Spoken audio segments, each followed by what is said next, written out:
छत्तीसगढ़ के पूर्व मुख्यमंत्री भूपेश बघेल इस समय राजनीतिक हलकों में चर्चा का केंद्र बन गए हैं। खबर है कि असम के मुख्यमंत्री हिमंता बिस्वा शर्मा ने भूपेश बघेल और दो अन्य कांग्रेस नेताओं जितेंद्र सिंह और गौरव गोगोई के खिलाफ 500 करोड़ रुपए का मानहानि केस दर्ज कराया है। दरअसल ये पूरा विवाद 4 फरवरी को गुवाहाटी में आयोजित एक प्रेस वार्ता से शुरू हुआ, जहां कांग्रेस नेताओं ने दावा किया कि असम के मुख्यमंत्री और उनके परिवार ने राज्य में 12,000 बीघा जमीन पर कब्जा कर रखा है। लेकिन हिमंता बिस्वा शर्मा ने इसे झूठा, दुर्भावनापूर्ण और मानहानिकारक करार दिया।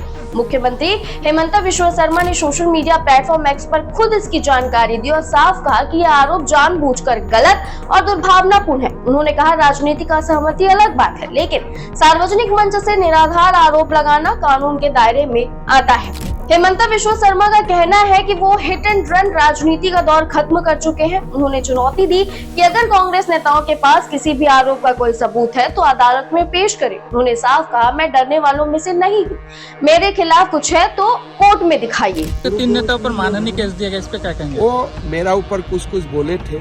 मैं बोला, देखो टिप्पणी कर में प्रेस में झगड़ा करने से क्या फायदा है। अगर मेरा कुछ है तो कोर्ट में आप लोग प्रूफ कर दीजिए।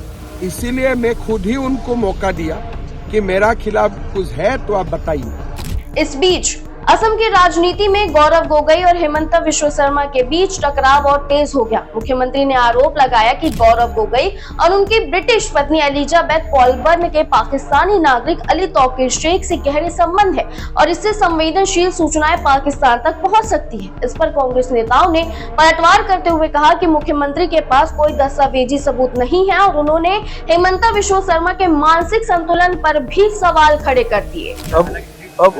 अब उसे किसी मानसिक चिकित्सक से उसकी सहायता लेनी चाहिए। वो विक्षिप्त हो चुके हैं। उनके जो भाषा पिछले कुछ दिनों से हम लोग देख रहे हैं, वो भाषा किसी संवैधानिक पद में बैठे हुए व्यक्ति की भाषा नहीं हो सकती। इसलिए उन्हें इसे मानसिक चिकित्सा से परामर्श लेना चाहिए। जिनने उनको बनाया था, जमीन से ऊपर उठाकर बहुत ऊंचे स्तर पर रखा था उनके ऊपर छोड़ा खोपा।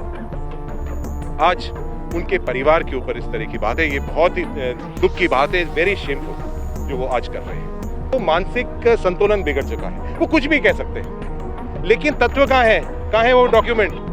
तो मेरा उनके ऊपर कोई वो नहीं है, उनके ऊपर टिप्पणी नहीं करना चाहूँगा, क्योंकि वो एक झूठ का बुलंदा है।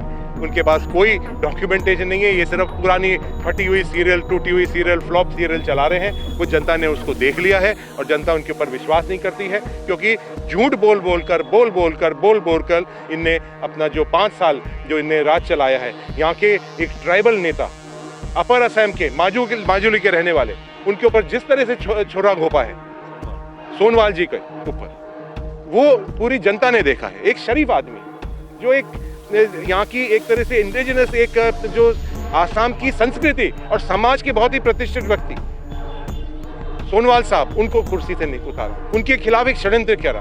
तो जब ये इन सबों की किसी के नहीं है तो जनता के नहीं हो सकते, आसाम की जनता के कभी नहीं हो सकते। राजनीतिक गलियारों में अब सवाल ये उठ रहा है कि 500 करोड़ की मानहानि केस की आग में भूपेश बघेल कितना जलेंगे। ये अब सिर्फ अदालत के फैसले पर निर्भर करेगा। लेकिन एक बात तय है, इस विवाद ने राजनीतिक मंच को गरमा दिया है और सोशल मीडिया पर हर तरफ बहस का माहौल बना हुआ है।